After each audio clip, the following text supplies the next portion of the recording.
النهاردة إن شاء الله هنتكلم عن أم من أمهات المؤمنين. هنتكلم عن مين؟ هنتكلم عن السيدة حفصة رضي الله عنها. السيدة حفصة رضي الله عنها كانت بنت عمر بن الخطاب. كان ترتيبها الرابع في زوجات النبي. اسمها حفصة بنت عمر بن الخطاب العدوية القرشية. هي كانت بنت الخليفة الثاني عمر بن الخطاب. طبعا الخليفة الأول كان أبو بكر الصديق، وعمر بن الخطاب كان الخليفة الثاني.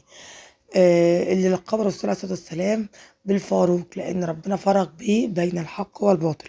كمان السيدة حفصة رضي الله عنها هي أخت الصحابي عبد الله ابن عمر. اتولدت حفصة قبل البعثة ب5 سنين، وأسلمت في مكة مع أبيها، وبعد كده حفصة هاجرت مع جوزها.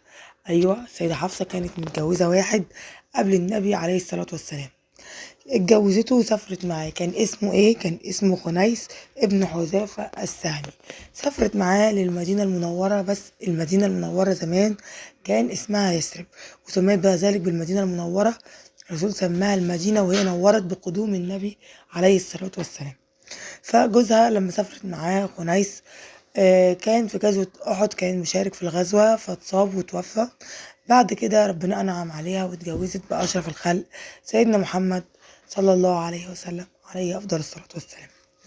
اتجوزت سيدنا محمد عليه الصلاة والسلام في شهر شعبان سنة كام؟ سنة 3 هجريا. تمام.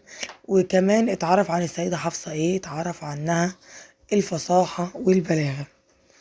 السيدة حفصة كان ليها لقب جميل جدا، يعني اهو يعتبر مش لقب، هو شرف لكل امرأة ان هي تحمل اللقب الجميل ده. اتلقبت السيدة حفصة بايه؟ بحارسة القرآن.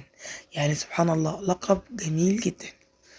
السيدة حفصة لما جوزها الرسول عليه الصلاة والسلام اتوفى، فضلت ملازمة بيتها وما طلعتش منه. ربنا يجعلنا من